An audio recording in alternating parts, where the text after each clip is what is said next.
Breaking news. Wow, some very good news, I must tell you. This calls for celebration as the Federal High Court soft pedals on Nnamdi Kanu's trial.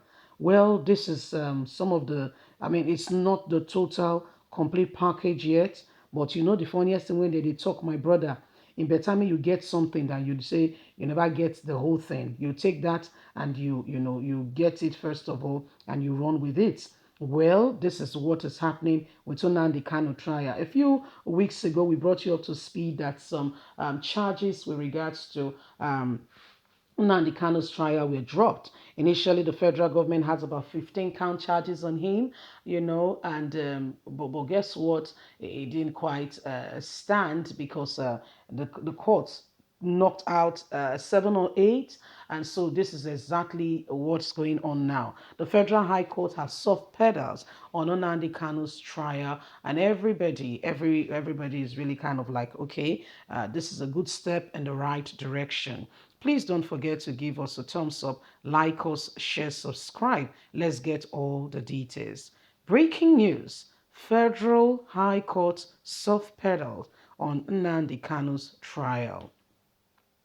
The authorities of the Federal High Court in Abuja have softened pedals on the strained condition imposed on the trial of the leader of the Indigenous People of Biafra, IPOB, Mazi Nnamdi Kanu. Against their last month's decision, the court authorities have stopped the movement of the trial up to the Code of Conduct Tribunal, CCT, at Jibe District of Abuja. Also, the authorities of the court have permitted the media to witness the treasonable felony charges brought against the Biafra Nation agitator by the Federal High Court. Unlike previously, they chase every media person away and security personnel are on there before the resumption of court and after Nnamdi Kanu has been taken away. All these measures has now been removed and asked that these persons and people could come. At the same time of this report, fully armed operative of the Department of State Security Services have taken perfect control of the security situation within and outside the court premises. Journalists, lawyers, as well as workers are being allowed into the court premises unhindered after the formal introduction and presentation of identity cards. Unlike previously, none of that being accepted. The court has last month issued a practical direction which moved the trial to CCT, believed to be large and spacious enough to accommodate the crowd that usually strangles to witness the trial. The practical director, endorsed by the chief judge of the court, Justice John Tucci, had also prohibited media coverage except when expressly permitted. However, Daily Post correspondents observed that the strained conditions have been reduced and let down.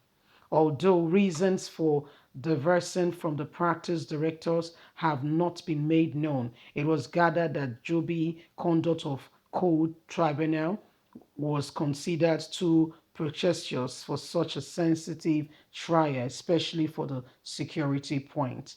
Apart from unhindered access being granted to lawyers and media practitioners, roads leading to the court are not blocked, while food vendors are also having their business done without being molested. However, acquainted security measures are being observed to be previously blocked have now been reduced. Well, these are part of the measures put in place for the leader of IPOB, Mazi Nnamdi Kanu. Previously, it was not like this. It was such a stiff environment where Nnamdi Kanu has been treated, like, I don't know what exact words to use. But right now, my people, it is a bit reduced. Thank God for that.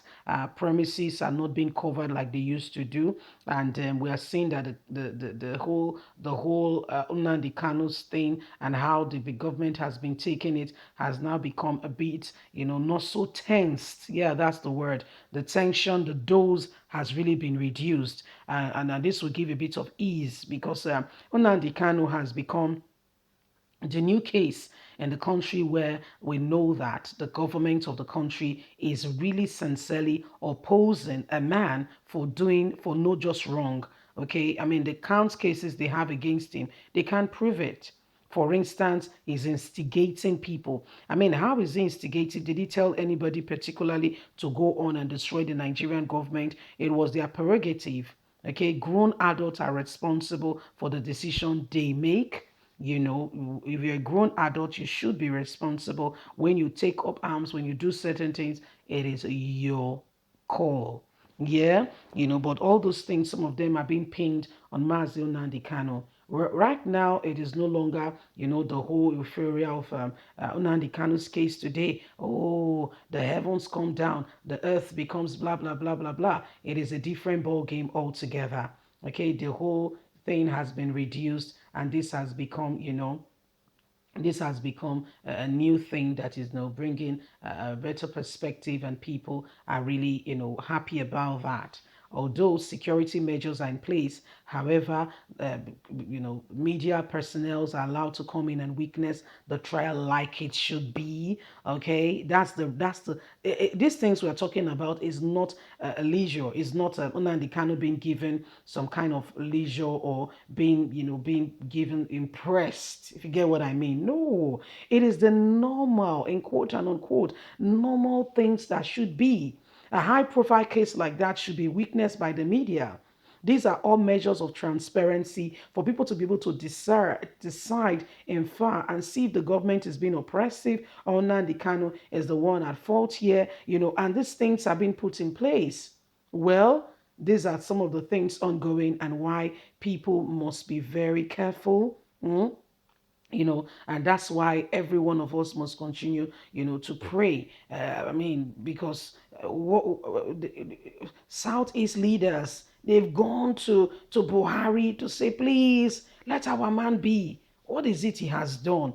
He's only crying for justice for our people. We've been marginalized. It's not him just saying it. It is the truth.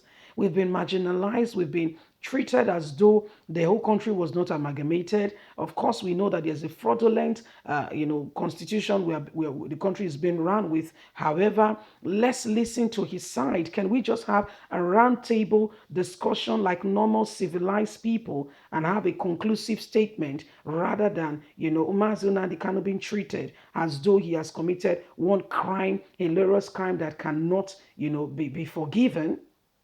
Leave us a comment. God bless. Bye for now.